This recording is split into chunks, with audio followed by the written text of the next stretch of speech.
Assalamualaikum warahmatullahi wabarakatuh. Kami dari kelompok 7 Statistika Sains Data. Di sini kami ingin mempresentasikan hasil latihan praktikum kami untuk modul 9 dengan tema pohon keputusan atau decision tree ya. Di sini kita mulai saja dari kode paling awalnya. Ada library, kita memanggil library yang akan kita gunakan ya, paket-paket yang akan kita gunakan, yang kita butuhkan. Ada library tree, ada dplyr, stringer, ada ggplot2. Itu kita ketik, lalu kita panggil. Lalu di bawahnya ada data, lalu char sheets, lalu mutate, high, factor, if else, cells lebih besar dari 8, 1, 0. Nah, di sini tuh dia ngambil data dari char sheets ya, dari dataset char sheets, terus dia nambah kolom baru. Kolom baru ini namanya high, yang isinya tuh nilainya jadi 1 kalau nilai salesnya tuh lebih besar dari 8. Tapi kalau 0, maka dia lebih kecil dari 8 gitu. Jadi kayak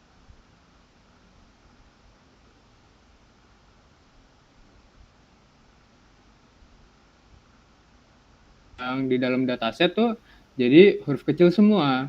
Nah, kenapa diganti jadi huruf kecil? Biar dia ngebantu kita lebih mudah lah nangani nama kolom buat analisis selanjutnya. Lalu selanjutnya ada tree, tree high, lalu bendera ya, lalu strip sales data. Nah, kita gunakan ini untuk ngebuat decision tree-nya, buat bikin pohon keputusannya. Pohon keputusan ini akan kita pakai untuk memprediksi variabel high berdasarkan semua variabel lain yang ada di dalam dataset kita, kecuali variabel sales yang kita kecualikan. Selanjutnya kita lihat summary-nya, kita lihat kesimpulannya. Nah, dengan summary tree. Nah, dengan kode ini kita bakal diperlihatkan ringkasan dari pohon keputusan yang udah dibuat tadi, termasuk kayak variabel apa aja yang akan kita gunakan dalam pembuatan pohon, terus kayak jumlah simpulnya, terus kayak tingkat kesalahan klasifikasinya gitu, errornya berapa persen. Selanjutnya dilanjutkan oleh teman saya.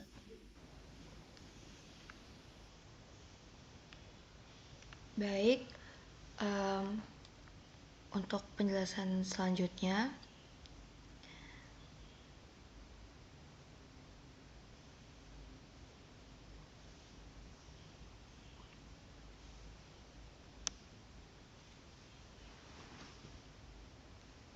oke.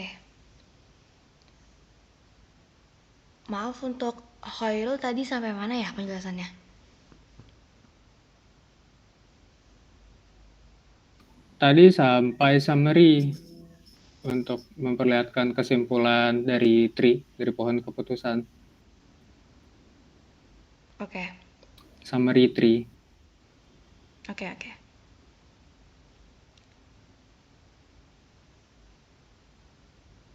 Selanjutnya itu ada define our training or testing. Dari kode tersebut, output yang dihasilkan itu adalah conversion matrix yang menunjukkan performa model pohon keputusan terhadap data yang diuji. Diagonal utama untuk mewakili jumlah prediksi yang benar dengan 104 prediksi benar untuk nilai high sama dengan 0 dan 50 prediksi benar untuk nilai high sama dengan 1. Diagonal samping juga mewakili jumlah prediksi yang salah dengan 33 prediksi salah untuk high sama dengan 0 dan 13 prediksi salah untuk high sama dengan 1. Untuk matriks ini memberikan gambaran yang jelas tentang seberapa baik model dapat memprediksi nilai high. Untuk pernyataan 85 plus 57 per 200 itu melakukan penjumlahan antara 86 dan 57. Kemudian hasilnya dibagi dengan 200. Ini merupakan operasi biasa yang menghasilkan nilai numerik dengan hasilnya adalah 0,7 Selanjutnya ada set sheet, itu di situ ada CV3. Untuk algoritma tersebut itu algoritmanya pruning. Untuk pengertian dari output tersebut adalah hasil dari proses cross validation untuk model pohon keputusan. Awalnya hasil cross validation menunjukkan bahwa mean squared error atau MSE dari model pohon keputusan sebelum dilakukan pemangkasan adalah 4.6631 dengan ukuran pohon optimal sebesar 17. Selanjutnya, dilakukan pemangkasan pada model pohon keputusan untuk meningkatkan kinerjanya.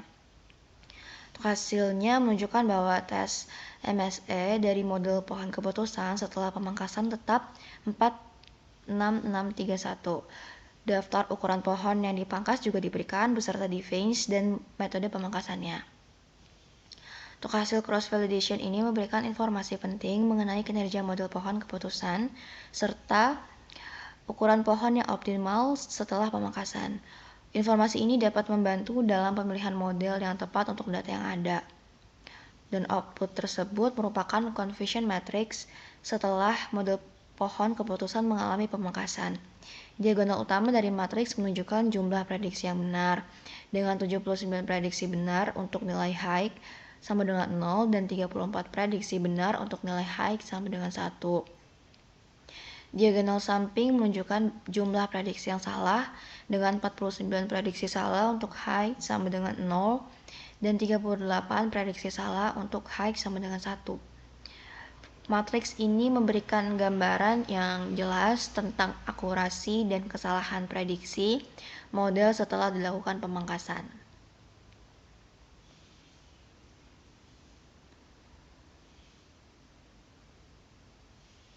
Mungkin selanjutnya untuk kode tersebut akan dijelaskan oleh teman saya.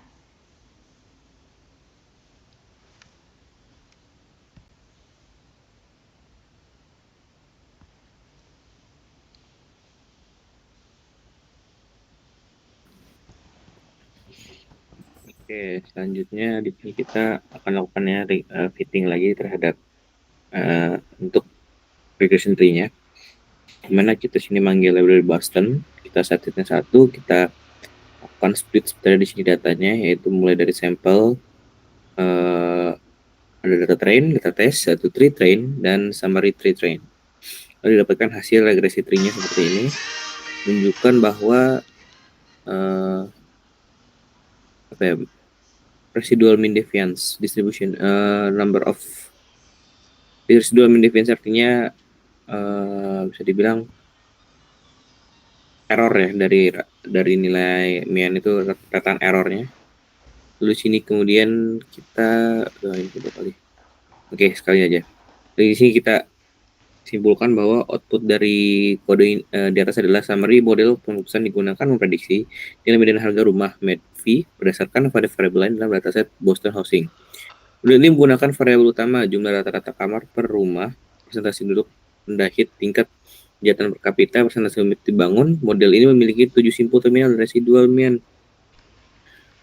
definisi per 10,38. Distribusi residual menunjukkan variasi dari min 10,14 hingga 16,58 dengan nilai rata-rata yang mendekati 0. Ringkasan ini memberikan gambaran singkat tentang faktor yang signifikan dalam memprediksi prediksi harga rumah di Boston serta tingkat kesalahan dari model pohon keputusan.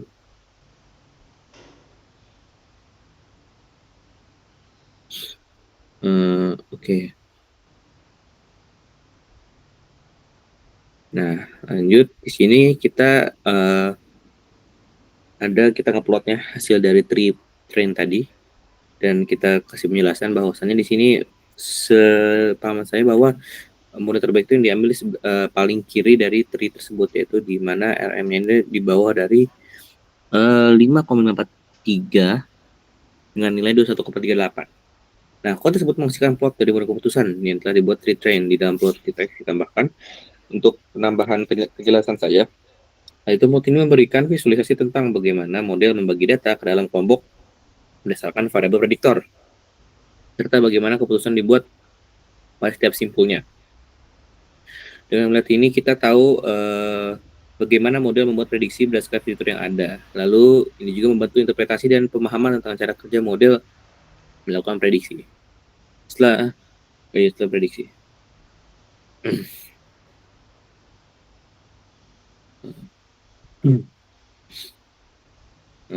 Oke.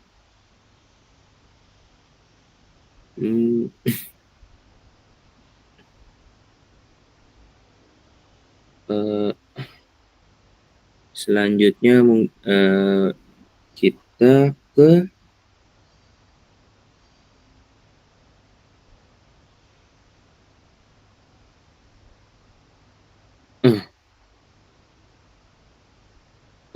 Oke, udah tadi nyampe sini ya, yang ukuran pohon. Nah, kita setelah itu kita import ya library ggplot 2. Kita bikin kesalahan CV berdasarkan ukuran pohon. Kita mau lihat gimana grafik kesalahan atau pembelajaran gitu. Dari model yang telah kita buat gitu. Gimana sih kinerja modelnya ini? Di sini terlihat bahwa ketika ukuran pohonnya semakin besar gitu ya, nah jumlah kesalahannya itu ya semakin menipis gitu. Jadi memang semakin banyaknya pohon itu artinya makin banyak cabang, dan kita bisa mengelompok untuk klasifikasikan tiap-tiap outputnya ini ya semakin mendekati benar gitu. Tapi itu juga membuat komputasinya secara komputasi itu lebih berat gitu. Dan mungkin untuk selanjutnya, untuk kode Y, head, dan test outcome ini bisa dijelaskan oleh teman saya.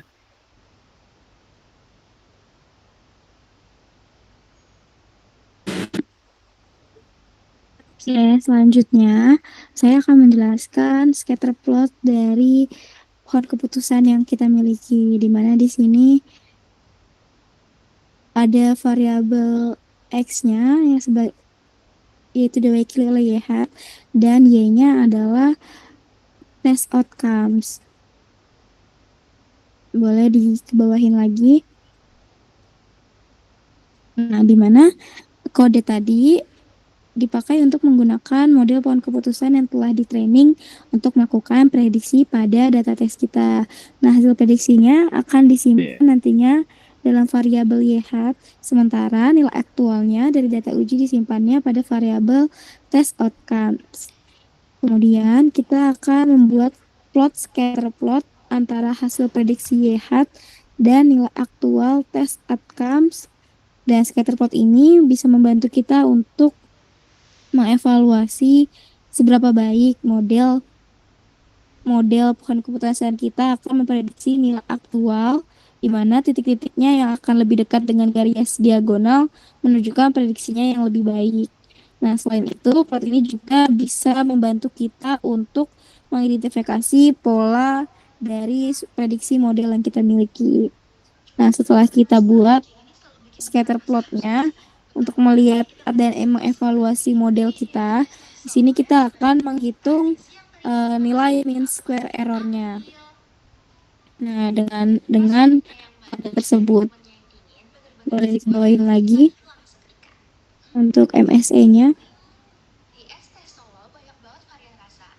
Nah, ini adalah kode yang kita gunakan untuk menghasilkan nilai mean square error antara prediksi yang dihasilkan oleh model Y hat dan nilai aktual dari data uji test outcomes, di mana hasil MSE-nya ini berada di sekitar 35,28688. Nah, MSE ini akan mengukur seberapa jauh rata-rata dari kuadrat dan prediksi model dari nilai sebenarnya. Sehingga nantinya semakin rendah nilainya, maka dianggap semakin baik kinerja model dalam memprediksi data ujinya. Nah, hasil dari perhitungan ini kan adalah sekitar di angka 35,28. Nah, ini merupakan nilai MSE yang dihasilkan dari prediksi kita. Dan MSE ini akan digunakan sesuai dengan interpretasinya, di mana semakin rendah nilainya, maka semakin baik kinerja model yang kita miliki.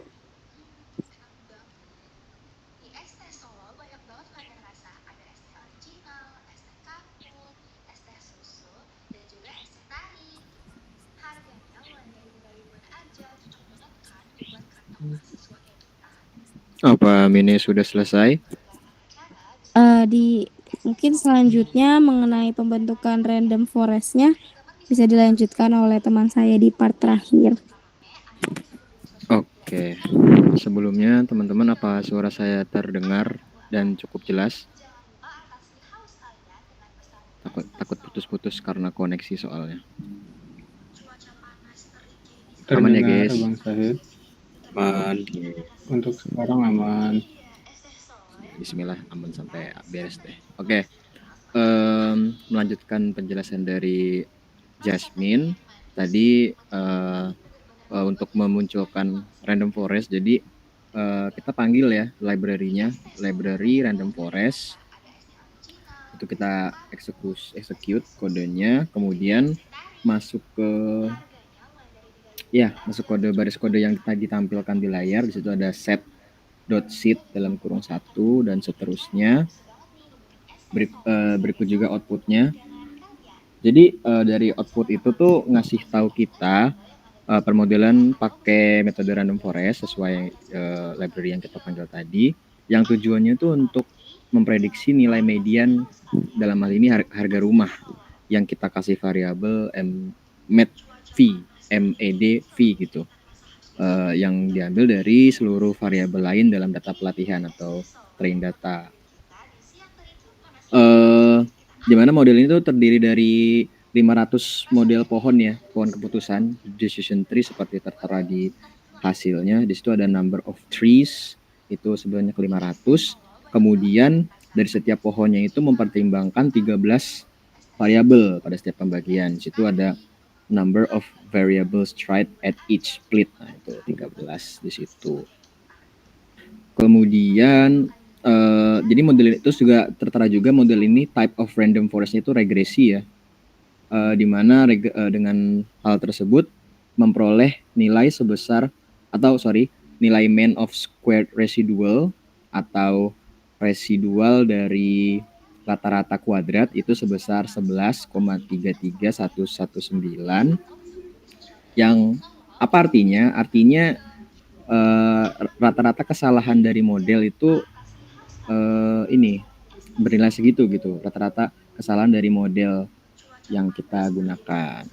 Kemudian untuk variabel berikutnya di situ ada persentase dari ini variance explained itu sebesar 85,26%. Apa yang diindikasikan dari angka tersebut?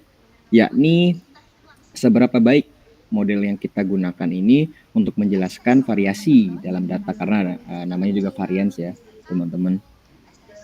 Hasil ini menunjukkan bahwa model random forest yang ini tuh memberikan prediksi yang cukup baik untuk memprediksi harga rumah berdasarkan variabel-variabel yang ada, kayak gitu.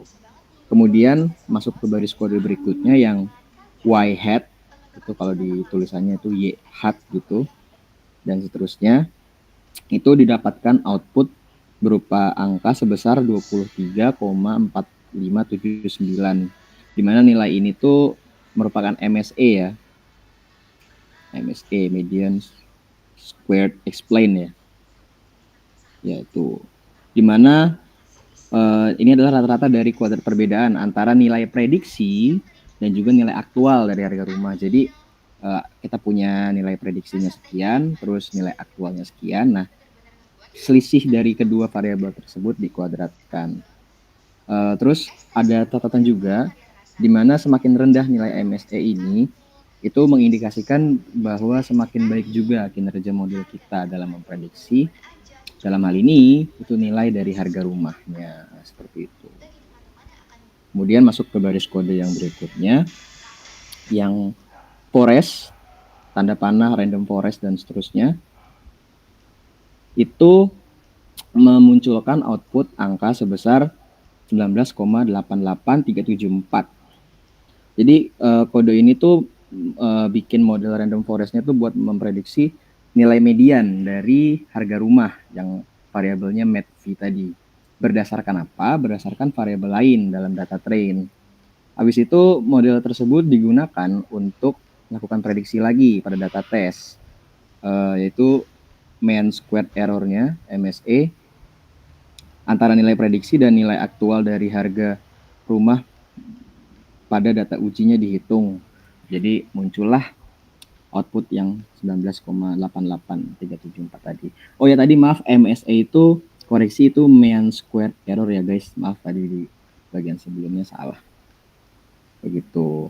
Nah terus masuk ke baris kode berikutnya itu yang importance dalam kurung forest. Nah jadi ini tuh outputnya berupa tabel ya, di mana ada 1, 2, 3, 4, 5, 6, 7, 8, 9, 10, 11, kurang lebih 12 baris. Kemudian ada 3 kolom, di mana kolom kedua, dua kolomnya itu ada persentase dari ink MSA tadi, mean squared error, dan juga ada ink dari not purity. Jadi tabel itu tuh nunjukin kontribusi relatif dari setiap fitur terhadap penurunan mean squared error atau MSA dan peningkatan kemurnian node. Jadi yang kiri itu mean squared error, yang kanan itu kemurnian node pada model random forest kita. Kayak gitu. Kemudian baris kode terakhir yakni var lm plot dalam kurung forest. Jadi di baris kode terakhir ini outputnya itu berupa diagram ya. Mungkin bisa tolong di show. Nah, mantap. Nah, itu adalah visualisasinya. Jadi plot tersebut menampilkan variabel dalam model random forest yang diukur berdasarkan pengurangan mean squared error atau MSA ketika setiap variabelnya dihapus dari model. Jadi ini tuh visualisasi dari tabel yang tadi kita udah dapet. Ketika kita menjalankan fungsi importance tadi, di sini muncul ada beberapa variabel, ada RM, ada stat, ada krim, dan seterusnya. Dimana untuk yang sebelah kiri itu dari MSA-nya, persentase dari MSA. Kemudian untuk diagram yang kanan itu dari not purity atau kemurnian nodenya. Kayak gitu. Mungkin penjelasan dari kami kelompok 7 praktikum SSDRA modul 9 sampai sini dulu. Saya mewakili rekan-rekan kelompok 7 pamit undur diri. Terima kasih atas perhatiannya.